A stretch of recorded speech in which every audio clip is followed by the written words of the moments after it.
managers, Mr. B and Mr. C, took part in a new product development project. Having worked diligently around the clock, they made and launched an innovative new product. However, the results were a complete failure. As expectations were high, so was the disappointment. Yet Mr. B recovered quite quickly and started to engage enthusiastically in a new project. On the other hand, Mr. C wasn't like Mr. B. He continuously blamed himself, then finally got to the point of seriously considering leaving the company. Why did these two managers react so differently to the same failure?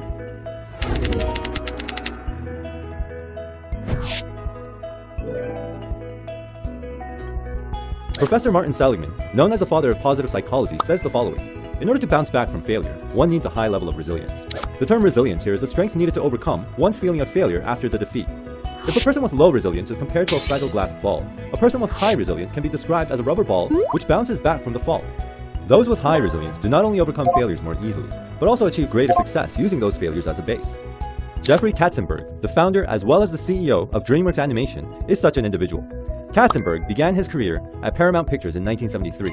Recognized for his outstanding production ability, he worked his way up and became the vice president of production in just 7 years. Afterwards, he became the CEO at Walt Disney Company and produced worldwide favorites like Beauty and the Beast and Lion King. Even for Katzenberg, however, there were difficult times. For instance, he once received the pink slip from his company and was fired all of a sudden. Many of us become devastated and think our lives are over in such situations. Yet Katzenberg was different. He wasn't broken by the fact that his company abandoned him. Instead, he bounced back swiftly. He focused on what he could do at that moment and put all of his energy into building his own company. Within 8 days, as a result, he brought in an investment of $2 billion and successfully established DreamWorks Animation. And in 2001, which was only 7 years after founding, Katzenberg brought out his brainchild production, Shrek. Along with the great reviews from the critics and fans, the 4 series of Shrek movies successfully produced revenues of $3 billion. Katzenberg did not only overcome the crisis, but also attained more wealth and honor than before. His resilience is just amazing, isn't it? Then how does one develop a level of resilience as strong as Katzenberg's? The answer is in optimism. We need to try to interpret failure as optimistically as possible. What does this mean? According to Professor Martin Seligman, when we experience an accident, we make our own interpretation or belief of the accident.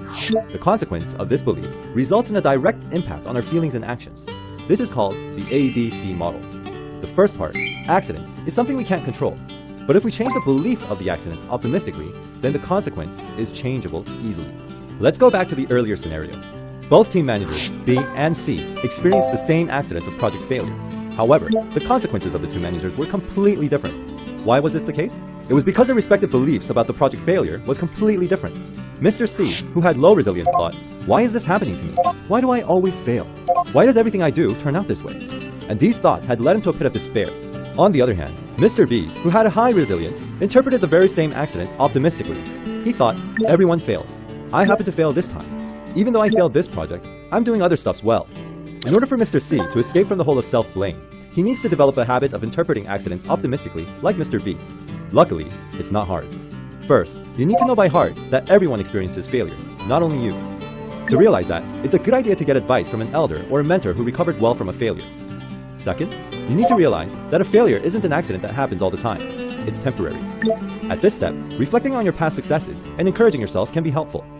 Jotting down lessons you learned from this failure is another good method. Lastly, look for your strengths. Focusing on what you're good at prevents you from fixating with what you lack at, and thus from wallowing in the pit of despair.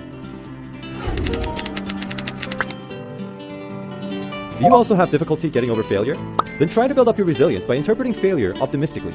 This six-pack of the heart will help you to bounce back like a rubber ball.